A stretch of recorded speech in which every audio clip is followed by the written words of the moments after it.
Everyone, आज का ये वीडियो बहुत ही इंटरेस्टिंग होने वाला है क्योंकि आज का ये video MP board class 12th English annual exam paper 2026 जो आपकी मुख्य परीक्षा है 10 फरवरी के दिन जो आपकी मुख्य परीक्षा है होने वाली है उसके इम्पोर्टेंट क्वेश्चन मैं आपके लिए लेकर आई हूँ। तो वीडियो थोड़ी सी लंबी रहेगी लेकिन मैं आपको विश्वास दिलाती हूँ कि आपको सारे इसमें इम्पोर्टेंट क्वेश्चन देखने को मिलेंगे। तो चलिए बिना किसी टाइम वेस्ट के अच्छे से कंप्लीट करिएगा, सॉल्यूशन के साथ मैं आपको पूरा बताने वाली हूँ। तो चलिए बिना किसी टाइम वेस्ट के देखिएगा और अच्छे से कंप्लीट करिएगा। तो पहला क्वेश्चन क्या है आपका, read the passage carefully and answer the question given below it. पहले क्वेश्चन में क्या बताया गया है, हमें एक पैसेज दिया हुआ है जिसे आपको अच्छे से केयरफुली पढ़ना है एंड क्वेश्चन गिवन बिलो, इसमें कुछ क्वेश्चन हमको दिए गए हैं, उन्हें हमें क्या करना है, इस पैसेज को पढ़कर उन्हें हमें आंसर करना है। तो देखिए इस पैसेज को मैं आपको थोड़ा बहुत बता देती हूँ किसके ऊपर से ये पैसेज हमें दिया गया है। तो देखिए थोड़ा सा हम पढ़ लेते हैं। Nationalism of course is a courage phenomenon which at certain stage in a country's history gives life growth and unity। यानी कि इसमें राष्ट्रवाद के बारे में बात की गई है। नेशनलिज्म मतलब होता है आपका राष्ट्रवाद।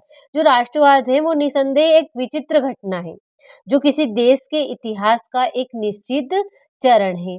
क्या है राष्ट्रवाद? राष्ट्रवाद निसंदेह एक विचित्र घटना है जो किसी देश के इतिहास के एक निश्चित चरण में उसे जीवन और विकास और एकता प्रदान करती है, लेकिन साथ ही साथ क्या है, व्यक्ति को सीमित करने की प्रवृत्ति भी रखती है, क्योंकि व्यक्ति अपने देश की बाकी दुनिया से अलग मानता है, क्योंकि व्यक्ति अपने देश को बाकी दुनिया से सबसे अच्छा मानता है, कि बेहतर मानता है, कि हमारा देश ही सबसे बेहतर है।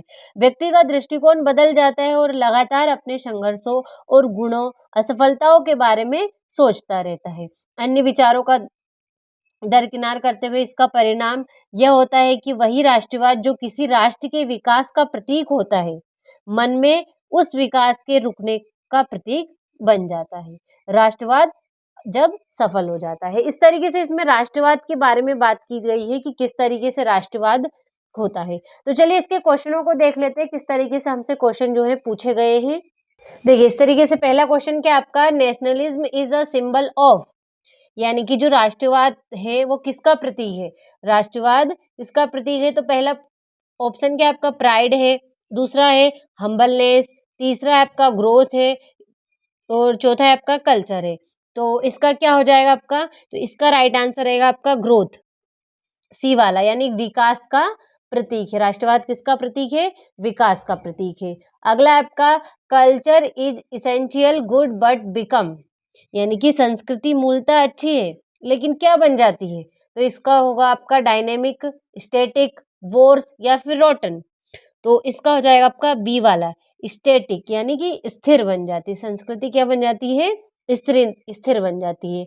अगला क्या आपका, we can find balance when we turn to, यानी कि जब हम इस ओर रुख करते हैं तो हमें संतुलन किस प्रकार मिल सकता है? तो उसका आपका इकोनॉमिक्स है, हिस्ट्री है, कल्चर है या फिर ज्योग्राफी है? इसका क्या आंसर होगा? तो इसका होगा आपका इकोनॉमिक्स, यानी कि अर्थशास्त्र होगा। ठीक है। अगला आपका, the word starve in the passage means, यानी कि जो इस पैसेज में किसका स्टर्व का मतलब क्या बताया गया है, किसका क्या अर्थ है इसका? तो स्टर्व का मतलब होता है भुखमरी। तो इसमें क्या क्या ऑप्शन है? टू डाई ऑफ हंगर, दूसरा है आपका ओवर, बी वाला है, सी वाला आपका lake of strength and D वाला आपका डिसीज। तो क्या रहेगा आपका? टू डाई ऑफ हंगर, यानी भूख से मर जाना। भूखमरी का स्टर्व का मतलब क्या होता है? टू डाई ऑफ हंगर, भूखमरी यानी भूख के कारण मरना। ठीक है। पांचवा जो क्वेश्चन है वो है आपका, अकॉर्डिंग टू नेहरू, यानी कि नेहरू जी के अनुसार नेशनलिज्म इज अ फिनोमिना, यानी कि जो नेहरू जी के अनुसार राष्ट्रवाद कैसी घटना है? तो नेचुरल है, कल्चरल है, क्यूरियस है या एथिकल है? तो इसमें क्या हो जाएगा आपका? क्यूरियस, सी वाला इसका राइट रहेगा। ठीक है। अगला है आपका, what is the verb form and conclusion, यानी कि क्रिया का रूप और निष्कर्ष क्या है?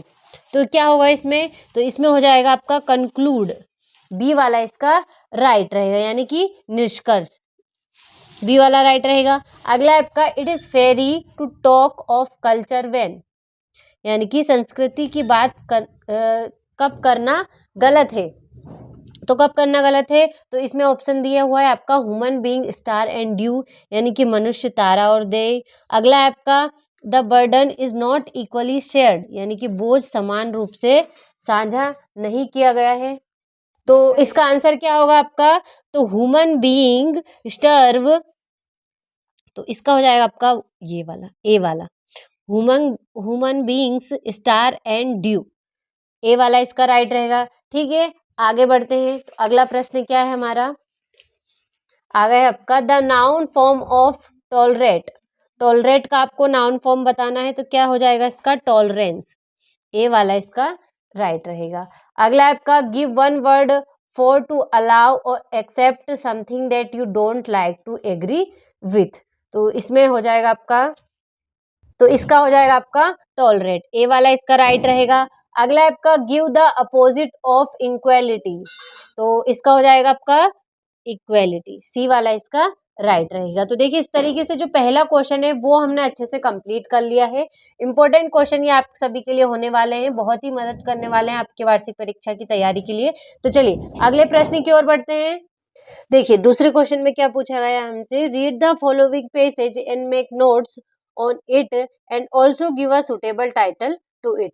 तो देखिए यहाँ पर जो है आपको एक पैसेज दिया हुआ है जिसे आपको अच्छे से पढ़ना है और इसमें क्या करना है, हमें इंपॉर्टेंट पॉइंट छाटकर नोट्स बनाने हो, और जिसके ऊपर भी ये पैसेज हमें दिया गया है, जिसे हमें पढ़ने से थोड़ा बहुत आइडिया लग ही जाता है कि किसके बारे में इसमें बताया गया है, किसके बारे में इसमें बात की गई है, तो उसको क्या करना है, हमें टाइटल बनाकर लिखना है। तो थोड़ा सा मैं बता देती हूँ कि जो ये पैसेज है वो आपको किसके रूप में दिया गया है, किसके ऊपर दिया गया है। तो देखिए एवरीडे फिजिकल एक्टिविटी, यानी कि शारीरिक गतिविधि, like going for a short walk, जैसे कि थोड़ी देर टहलना, और प्लेइंग विद द किड्स, और बच्चों के साथ खेलना। में इसमें क्या बताया गया है कि रोजमर्रा की जो शारीरिक गतिविधियां हैं, जैसे कि थोड़ी देर टहलना या फिर बच्चों के साथ थोड़ी देर खेलना, ये संज्ञात्मक स्वास्थ्य के लिए अल्पकालीन लाभ प्रदान करती है, यानी कि जो ये गतिविधि है छोटी छोटी, ये हमें क्या बहुत ही हमारी स्वास्थ्य के लिए बहुत ही लाभदायक है। यहाँ पर क्या बताया गया है, यहाँ पर सीधी सी बात है, आप तो ये याद रखो कि फिजिकल एक्टिविटी के बारे में इसमें बताया गया है। सबसे पहले टाइटल क्या हो गया, इससे हमें पता चल गया किसके ऊपर दिया गया है, तो फिजिकल एक्टिविटी हमारा टाइटल हो गया। ठीक है, हो गया टाइटल, और कुछ इंपॉर्टेंट पॉइंट यहाँ पर आप देख लीजिएगा, उनको आपको यहाँ पर नोट्स बनाकर लिख देना। इतना आपको इस तरीके से जो है, अगर आपको पैसेज दिया हो टाइटल और नोट्स बनाने के लिए, तो उसे आपको कंप्लीट करना है। लेकिन अभी आप इसकी सॉल्यूशन की बात कर रहे हैं, तो मैं आपको यहाँ पर इसका सॉल्यूशन दे देती हूँ। उसका टाइटल क्या बन जाएगा आपका, benefit of daily physical activity. यहाँ पर फिजिकल एक्टिविटी के बारे में बात कर रही है, तो उसके बेनिफिट यहाँ पर बताए गए। चलिए इसका सॉल्यूशन देख लेते हैं। देखिए यहाँ से जो है आपके क्वेश्चन का आंसर स्टार्ट होता है। सबसे पहले टाइटल मैंने बताया आपको, टाइटल क्या बना कर लिखना है, benefit of daily physical activity. ठीक है, यहाँ पर आपको इसके नोट्स बनाने हैं। सबसे पहले पॉइंट क्या हो जाएगा आपका, importance of daily physical activity, यानी कि डेली फिजिकल एक्टिविटी के क्या महत्वपूर्ण है, क्यों महत्वपूर्ण है, तो provide short term benefit for brain health, ये हमारे ब्रेन हेल्थ के लिए बेनिफिट होती है। अगला आपका can reverse effect of about 4 year of, इस तरीके से दूसरा स्टार हो गया। यहाँ पर दूसरा पॉइंट बनाया मैंने, रिसर्च स्टडी ओवरव्यू, इसमें क्या बनाकर लिखा, स्टार पहला है conducted by the other and colleagues. ठीक है, इस तरीके से। अगला स्टार क्या बनाया मैंने, published in annals of behaviour medicine. अगला पॉइंट है, तीसरा पॉइंट है आपका पार्टिसिपेंट्स एंड मेथड, पहला ये देखिए इस तरीके से मैंने स्टार बना के लिख दिए यहाँ पर। तो इनका आप अच्छे से स्क्रीनशॉट ले लीजिए, ताकि कंप्लीट करने में किसी भी तरह की कोई भी प्रॉब्लम आपको ना हो। तो जल्दी से इनका स्क्रीनशॉट ले लीजिए यहाँ से। इस तरीके से टाइटल हो गया और ये आपके नोट्स हो गए। का सैंपल पेपर है, ये पूरा सारा बहुत ही इंपॉर्टेंट क्वेश्चन है, इसमें सभी के सभी इस तरीके के 6 सैंपल पेपर हम आप सभी के लिए लेकर आए हैं। बहुत ही इंपॉर्टेंट है ये, आपकी बहुत ही मदद करने वाले हैं वार्षिक परीक्षा के लिए। चलिए, इस तरीके से जो दूसरा प्रश्न था वो हमने सॉल्यूशन के साथ अच्छे से कंप्लीट कर लिया है। तीसरा प्रश्न क्या है आपका? Design an attractive and instructive poster of highlight the importance of tree in our life, appealing the people who to plant more and more trees. तो यहाँ पर क्या करना है, आपको एक पोस्टर डिजाइन करना है। किसके ऊपर करना है? इम्पोर्टेंस ऑफ ट्रीज के ऊपर। ये देखिए, इस तरीके से कुछ पोस्टर आपको डिजाइन करना है यहाँ पर। ये यहाँ से इस तरीके से रहेगा, थोड़ा सा जूम कर लेते हैं ताकि कंप्लीट करने में प्रॉब्लम है। देखो, trees are our best friend, यानी कि जो पेड़ है वो हमारे क्या है? मित्र हैं। दे गिव अस, वे हमें देते हैं फूड, वुड, फूड यानी कि फल, वुड यानी कि लकड़ी, ऑक्सीजन देते हैं, गम देते हैं, रबड़ जो बनती है उससे बनती है, medicine, fruits, rainfall, prevent flood, etc. इस तरीके से कुछ हमें पेड़ देते हैं। हमें क्या देते हैं? पेड़ फल देते हैं, फूल देते हैं, लकड़ी देते हैं, छाया देते हैं, ऑक्सीजन देते हैं, बहुत सारी चीजें पेड़ हमें देते हैं। ठीक है, इस तरीके से दे गिव अस में आपको यहाँ पर लिखना है हेडिंग बनाकर। आगे लिखना है कैन यू इमेजिन, क्या आप can you imagine our life without trees, यानी कि क्या हम अपनी जिंदगी को बिना पेड़ों के अनुभव कर सकते हैं? तो नहीं कर सकते, क्योंकि बिना पेड़ों के हमारी जिंदगी पॉसिबल ही नहीं है। क्योंकि जब पेड़ हमें ऑक्सीजन देते हैं तभी तो हम सांस ले पाते हैं, अदरवाइज वी। आगे है certainly not grow more tree keep our planet green. इसलिए इस तरीके से जो है आपको यहाँ पर पोस्टर बनाना है। सबसे पहले, trees are our best friends, they give us food, wood, oxygen, gum, rubber, medicine, fruits, rainfall. इस तरीके से can you imagine your our life without trees, suddenly not grow more tree keep our planet green. इस तरीके से जो है आपको इसका पोस्टर बनाने हैं, तो अच्छे से स्क्रीनशॉट ले लीजिएगा ताकि कंप्लीट करने में किसी भी तरह की कोई भी प्रॉब्लम आपको ना हो। चलिए अगले प्रश्न की ओर बढ़ते हैं। देखिए आगे क्या है आपका, you are a head boy of your school, write a notice for your school notice board that the English debate competition to be held in government inter school. And though the last date of submitting the name has been fixed as January 24th. तो देखिए यहाँ पर क्या करना है, आपको debate competition है आपके स्कूल में, उसके लिए नोटिस यहाँ पर आपको लिखना है। तो चलिए इसका भी सॉल्यूशन हम देख लेते हैं। सभी का सॉल्यूशन आपके लिए लेकर आई हूँ, तो चलिए आगे बढ़ते हैं। देखिए कुछ इस तरीके से जो है आपका नोटिस रहेगा। सबसे पहले स्कूल का नाम लिखना है आपको, government high secondary school. Notice inter-school debate competition. An inter-school debate competition will be held in the School of Excellence Seor in the last week of this month. Those who are interested give their name undersigned with parents' permission on और before, यहाँ पर आप date जो भी आपको question में दी हो वो यहाँ पर लिखिएगा, so that proper selection can be made.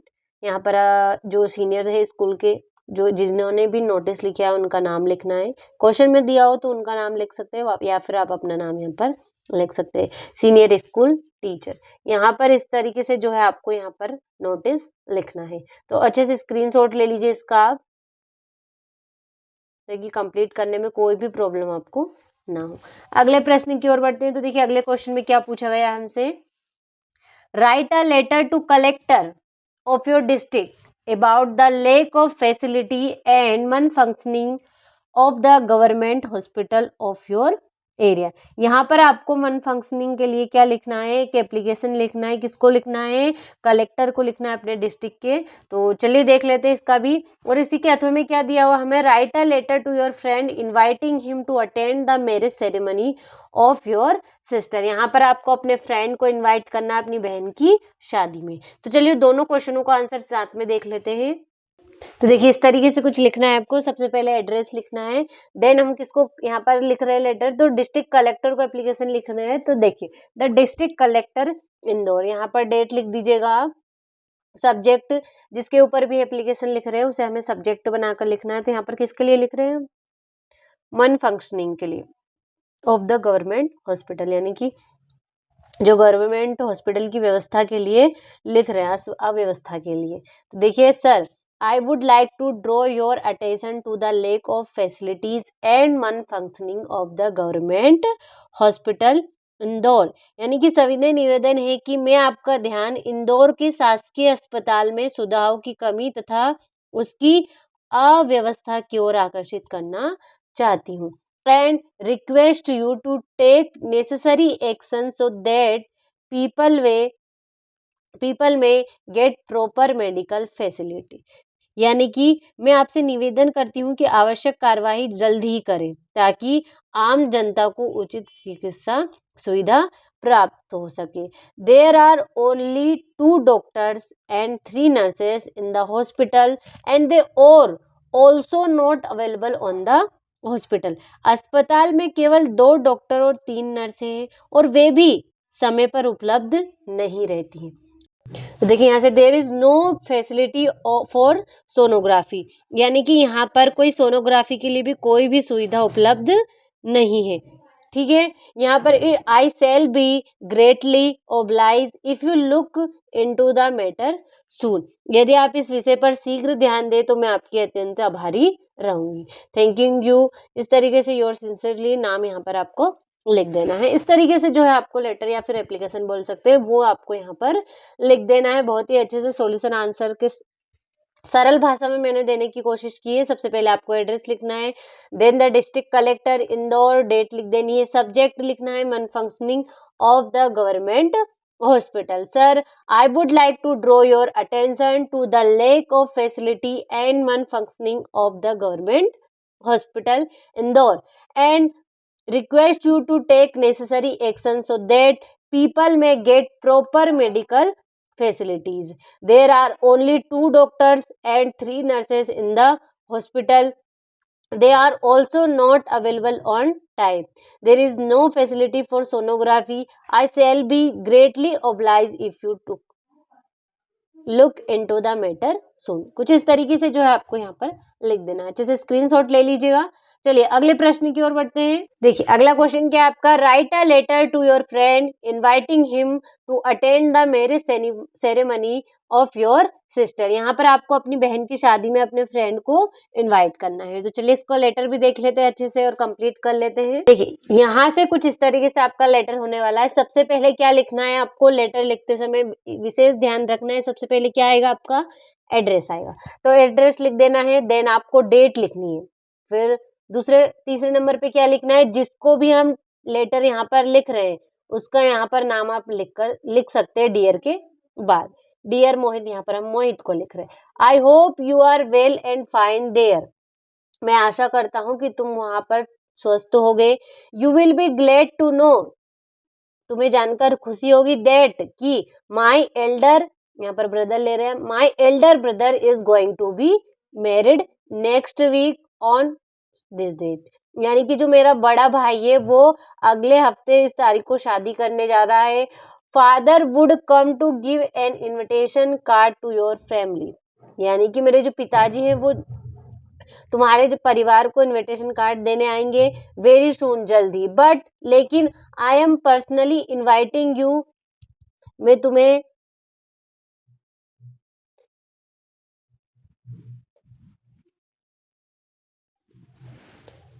I personally inviting you because you are my class fellow as well as friend. I request you to join the marriage party. तो योर सिंसियरली यहाँ पर आप अपना नाम लिख सकते हैं। तो देखिए इस तरीके से जो है आपको यहाँ पर लेटर लिखना है। किस तरीके से, सबसे पहले आपको अपना पता लिखना है, date, dear Mohit, I hope you are well and fine there. You will be glad to know that my elder sister is going to be married next week on this date. Father would come to give an invitation card to your family very soon, but I am personally inviting you because you are my class fellow as well as friend. I request you to join the marriage party, your sincerely. देखिए इस तरीके से जो है आपको यहाँ पर letter लिखना है। अच्छे से स्क्रीनशॉट ले लीजिएगा। चलिए अगले प्रश्न की ओर बढ़ते हैं। तो देखिए इस तरीके से जो क्वेश्चन 4 था वो हमने अच्छे से कंप्लीट कर लिया है। तो अगले प्रश्न की ओर बढ़ते हैं। देखिए क्वेश्चन 5 क्या है हमारा, right an article in about 200 words on the importance of games and sports. यहाँ पर आपको गेम्स एंड स्पोर्ट्स के ऊपर क्या लिखना है, एक आर्टिकल लिखना है 200 शब्दों में। तो देखिए इसमें इस तरीके से आपको आर्टिकल लिखना है। इसी के अथवे में क्या लिखना है आपको, right a paragraph in about 120 words on the any one of the following topic. यहाँ पर आपको कुछ 4 टॉपिक दे रखे हैं, किसी एक टॉपिक पर 120 शब्द यहाँ पर आपको बनाकर लिखना है। तो चलिए देख लेते हैं दोनों का सॉल्यूशन साथ में। तो देखिए यहाँ से इस तरीके से आपका ये आंसर रहने वाला है। तो देखिए गेम्स एंड स्पोर्ट्स के ऊपर देख रहे हैं, तो the importance of games and sports. Games and sports are very important in our life, यानी कि जो गेम है वो हमारी जिंदगी में बहुत ही महत्वपूर्ण है। दे हेल्प अस, वो हमारी मदद करते, keep our body healthy and mind fresh, हमारे दिमाग को स्वस्थ और बॉडी को क्या, बॉडी को भी स्वस्थ रखने के लिए वो हमारी मदद करते हैं। इन टुडेज बिजी लाइफ, आज की व्यस्त दुनिया में people get less time for physical activity, so games and sports are necessary for everyone, यानी कि गेम्स जो है वो सभी के लिए बहुत ही आवश्यक है।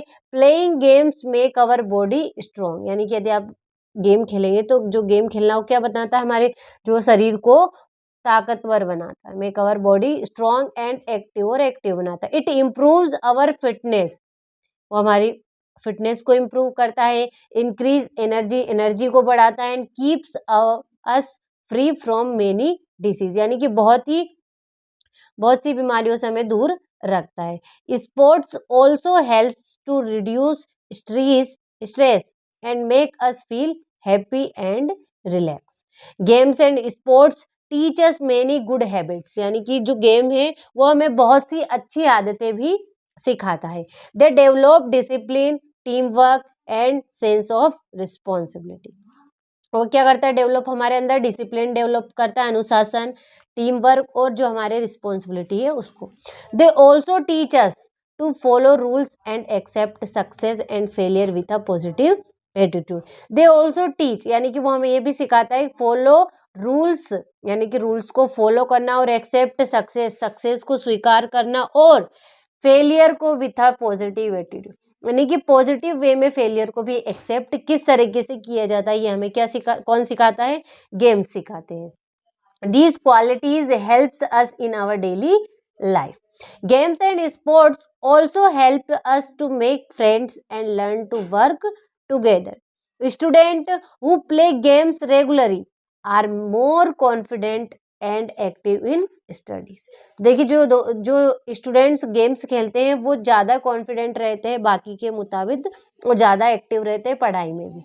देखिए इस तरीके से जो है गेम हमारी डेली लाइफ में मदद करता है। तो इस तरीके से आपको इसका स्क्रीनशॉट ले लेना है अच्छे से, ठीक है। इसी का अथवा भी हमने देखा था, इंपॉर्टेंस ऑफ ट्रीज के बारे में यहाँ पर बताने वाली हूँ। तो देखिए trees are very important for our life, यानी कि जो पेड़ है वो हमारी जिंदगी के लिए बहुत ही महत्वपूर्ण है।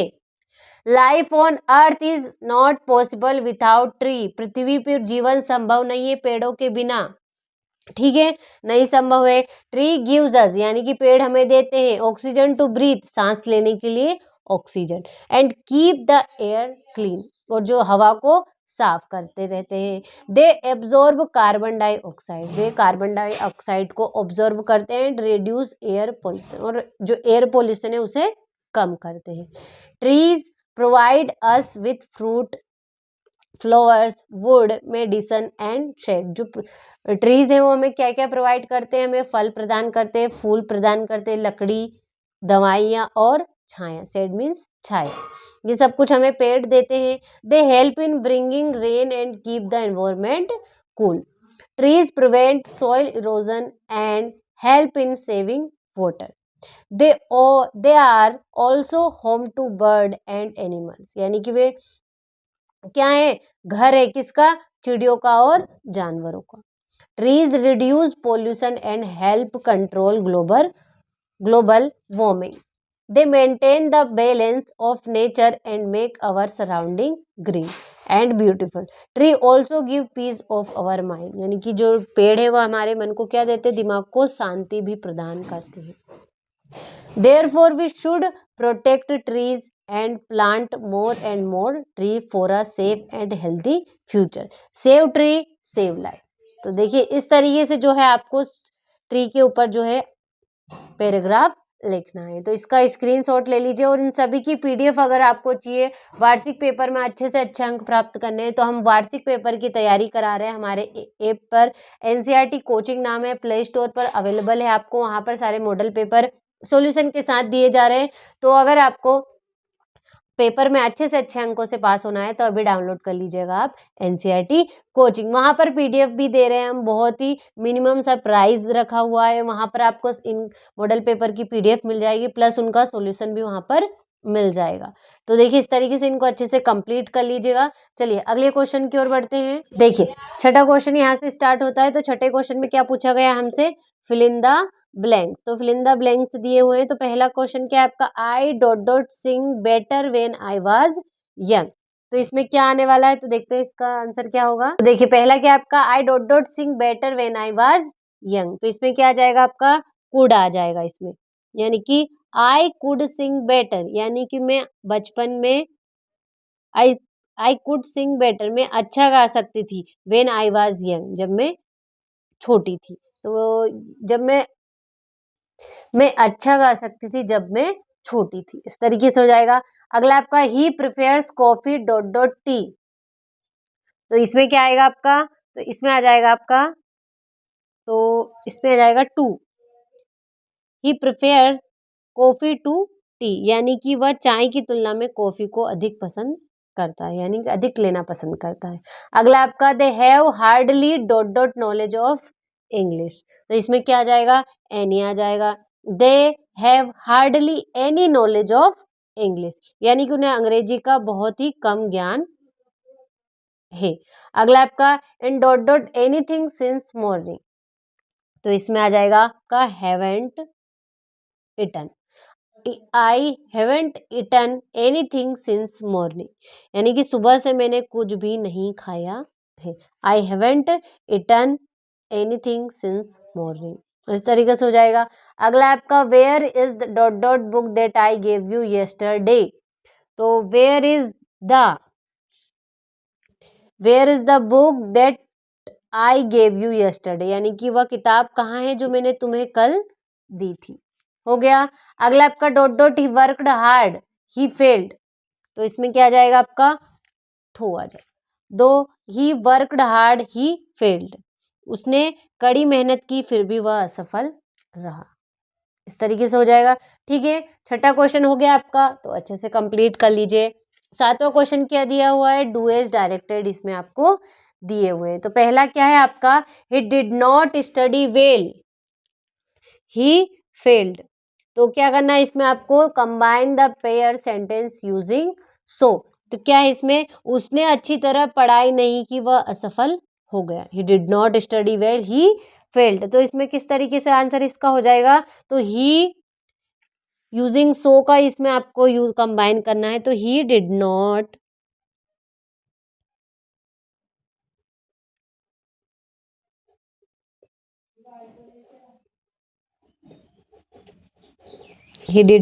Study well, so he failed.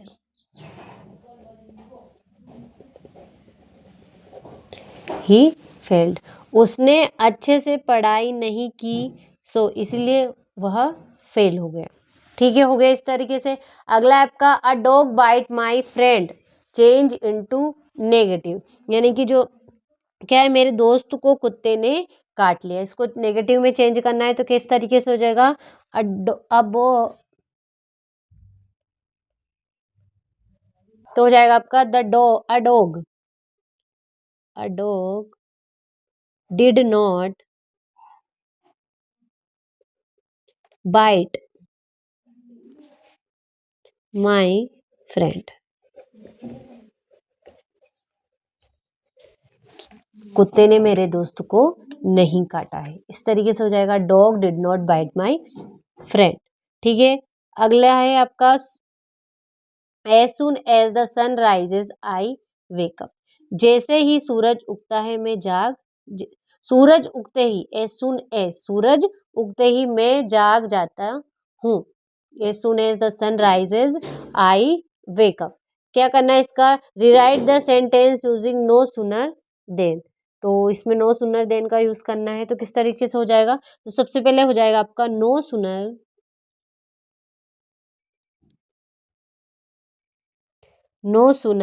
Does the sun rise,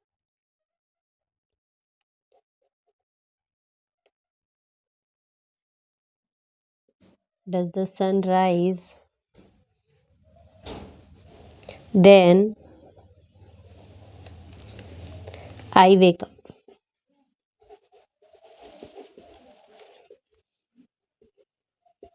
I wake, इस तरीके से हो जाएगा। ठीक है, अगला आपका this is the school where I teach, under identify the underline close.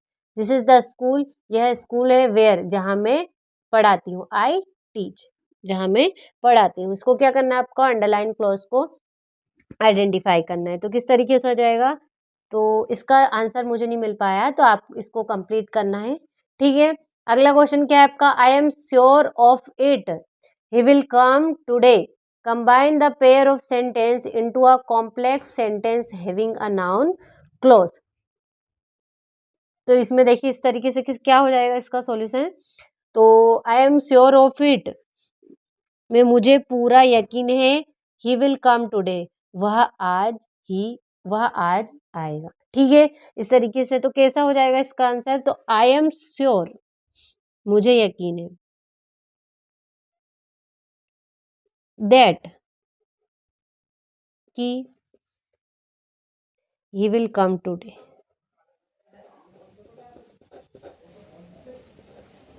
He will come today,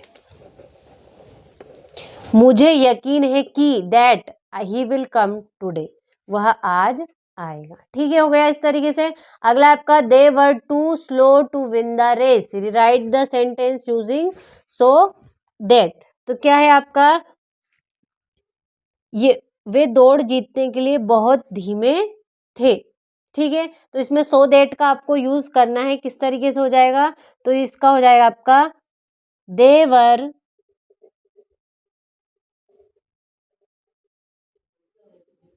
they were so slow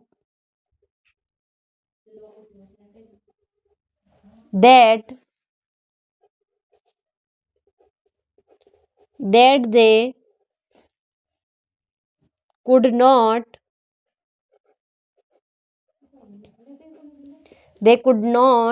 win the race, they could not win the race, यानी कि वे दौड़ में इतने स्लो थे कि दैट दे कुड नॉट, वे दौड़ नहीं जीत सकते थे, वे दौड़ में इतने स्लो थे कि वे दौड़ नहीं जीत सकते थे। इस तरीके से हो जाएगा। तो देखिए इस तरीके से जो हमारा 7वां जो क्वेश्चन था वो सॉल्यूशन के साथ मैंने कंप्लीट करा दिया, स्क्रीनशॉट ले लीजिए। अगले प्रश्न की ओर बढ़ते हैं, चलिए देखिए क्वेश्चन 8 यहाँ से स्टार्ट होता है। तो क्या दिया हुआ है क्वेश्चन 8 में, read the extract carefully and answer the question that follow. तो देखिए यहाँ पर आपको एक एक्सट्रैक्ट दिया हुआ है और इसके अंतर्गत कुछ हमसे क्वेश्चन हमसे पूछे गए, उन्हें हमें आंसर करना है। तो पहला क्वेश्चन क्या है आपका, what does the angels refer to. तो इसका हो जाए आपका रोमन कैथोलिक प्लेयर, बी वाला इसका राइट रहेगा। अगला है आपका what does the trumpets of the Prussians imply. तो इसका क्या हो जाएगा, तो इसका राइट ऑप्शन हो जाएगा आपका people of Alsace are now insulted. ठीक है, अगला आपका why is M Hamel pale, यानी कि जो एम हमेल थे उनका रंग पीला क्यों पड़ गया था। तो he feels emotional and heart broken. ठीक है, ए वाला इसका राइट आंसर रहेगा। उन्होंने क्या महसूस कर रहे थे, वो इमोशनल थे और बहुत ही हार्ट ब्रोकन महसूस कर रहे हैं। ठीक है, अगला आपका what does France mean when he says I never saw him look so tall. तो इसका जो राइट आंसर हो जाएगा, इसका मतलब क्या हुआ है कि जो एम हमेल थे, जब फ्रांस कहता है मैंने उसे इतना लंबा कभी नहीं देखा, तो उसका क्या मतलब है? तो क्या मतलब है? तो इसका राइट आंसर रहेगा आपका सी वाला, कि friends had developed a lot of respect for M Hamel. C वाला इसका राइट रहेगा। तो देखिए इस तरीके से जो 8वां क्वेश्चन था वो मैंने आपको आंसर सहित बता दिया है। अगले प्रश्न की ओर बढ़ते हैं। अगला प्रश्न देख लेते हैं। इन क्वेश्चनों को आपको कंप्लीट करना है। मोस्ट इंपॉर्टेंट क्वेश्चन है आपके। और अगर आप ऐप में नहीं जुड़े हो तो अभी डाउनलोड कर लीजिएगा एनसीईआरटी कोचिंग। वहां पर आपको वार्षिक परीक्षा की पूरी तैयारी कराई जा रही है, तो बिना किसी टाइम वेस्ट के अच्छे से कंप्लीट कर लीजिएगा। तो देखिए क्वेश्चन 9वां है आपका, read the stanza carefully and answer the following question. आपको इसमें भी 8वें क्वेश्चन की तरह ही करना है। एक्सट्रैक्ट दिया हुआ है और क्वेश्चन हमसे पूछे गए हैं। तो चलिए इनके क्वेश्चनों का आंसर देख लेते हैं, किस तरीके के आंसर होने वाले हैं। देखिए यहाँ से ये आपका पहले क्वेश्चन का आंसर होने वाला है। स्क्रीनशॉट ले लीजिएगा ताकि कंप्लीट करने में कोई भी प्रॉब्लम ना हो। ये होने वाला है आपके दूसरे क्वेश्चन का आंसर। ये होने वाला है आपके तीसरे क्वेश्चन का आंसर। तो देखिए इस तरीके से ए वाले का आंसर ये आपका होने वाला है। पहला हो गया, ये हो गया आपके दूसरे क्वेश्चन का आंसर, और ये हो गया आपके तीसरे क्वेश्चन का आंसर। इसी में हमें बी भी दिया हुआ है। तो बी में किस तरीके से क्वेश्चन है? पहला, the safe astrologer placed his finger. तो जो सेफ एस्ट्रोलॉजर थे उन्होंने उनकी फिंगर कहाँ रखी थी? तो ऑन हिज नोज। सी वाला राइट रहेगा। अगला आपका, हाउ मेनी डेज, कितने दिन old is the baby when he open his lips in the speech. यानी कि जो बेबी थे वो कितने वर्ष का था जब उसने अपने बोलने के लिए होठ खोले थे? तो 10 डेज। ए वाला राइट रहेगा। ठीक है। अगला आपका, द प्रिंस वाज बोर्न।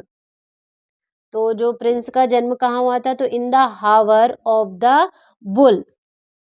ए वाला राइट रहेगा। अगला आपका, from which lesson this extract has been taken. यानी कि जो एक्सट्रैक्ट है वो किस किस लेसन से लिया गया है? तो द टाइगर किंग। ठीक है। फोर्थ वाला भी अच्छे से कंप्लीट कर लिया। तो देखिए इसके अंतर्गत ए और बी दिया हुआ था, तो दोनों हमने अच्छे से कंप्लीट कर लिए। अगले क्वेश्चन की ओर बढ़ते हैं। देखिए यहाँ से आपके सारे क्वेश्चन आंसर स्टार्ट होते हैं। तो इनका सॉल्यूशन मैं अभी आपको पीडीएफ के माध्यम से देने वाली हूँ, तो इनका भी स्क्रीनशॉट ले लीजिएगा आप। इनका सॉल्यूशन भी हम देखेंगे अभी पीडीएफ के माध्यम से। ये हो गया आपका 15वां क्वेश्चन। चलिए सॉल्यूशन देख लेते हैं। देखिए यहाँ से जो है आपके क्वेश्चन आंसरों का आंसर स्टार्ट होते हैं, तो इनका आप अच्छे से स्क्रीनशॉट ले लीजिएगा और अच्छे से कंप्लीट कर लीजिएगा। देखिए तरीके से सारे क्वेश्चनों के आंसर हैं और आसान भाषा में लेकर आई हूँ ताकि कंप्लीट करने में किसी भी तरह की कोई भी प्रॉब्लम आपको ना हो। ठीक है। तो ये 12वें क्वेश्चन के स्टार्ट होते हैं यहाँ से आंसर। स्क्रीनशॉट ले लीजिएगा। ये आपके 13वें क्वेश्चनों का आंसर। और इसकी पीडीएफ चाहिए तो आपको अभी डाउनलोड कर लीजिए एनसीईआरटी कोचिंग, वहाँ पर आपको मिल जाएगी। और वहाँ पर आपको अगर कोर्स खरीदना हो, उस पे अभी डिस्काउंट चल रहा है, आपको सीट भी लिमिटेड है प्लस। तो वहाँ पर अगर आपको अभी अभी डाउनलोड कर लीजिएगा एनसीईआरटी कोचिंग, वहाँ पर पूरे वार्षिक पेपर की तैयारी कराई जा रही है। तो ठीक है इस तरीके से।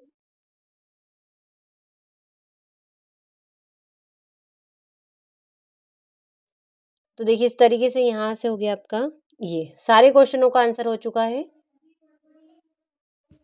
यहाँ पर इस तरीके से हमने पूरा सेट सी कंप्लीट कर लिया है। अगले वीडियो में हम सेट डी देखने वाले हैं। तो देखिए इस तरीके से वीडियो थोड़ा सा लंबा हुआ है, लेकिन आपको मैंने पूरा सॉल्यूशन के साथ अच्छे से समझाने की कोशिश की है। आशा है कि आपको अच्छे से समझ में आया होगा। तो इसको अच्छे से कंप्लीट कर लीजिएगा। पूरे मॉडल पेपर है, सॉल्यूशन के साथ आंसर दिए मैंने ताकि कंप्लीट करने में कोई प्रॉब्लम ना हो। वार्षिक परीक्षा में आपकी बहुत मदद करने वाले हैं। तो चलिए मिलते हैं आपसे अगले वीडियो में। और हाँ, अगर आपने अभी तक डाउनलोड नहीं किया है एनसीईआरटी कोचिंग, तो अभी जाकर डाउनलोड कीजिए एनसीईआरटी कोचिंग। वहाँ पर आपको वार्षिक पेपर की पूरी तैयारी कराई जा रही है। सब कुछ वहाँ पर मॉडल पेपर दिए जा रहे हैं, प्लस उनका सॉल्यूशन भी वहाँ पर हम दे रहे हैं। तो अच्छे से कंप्लीट कर लीजिएगा इनको।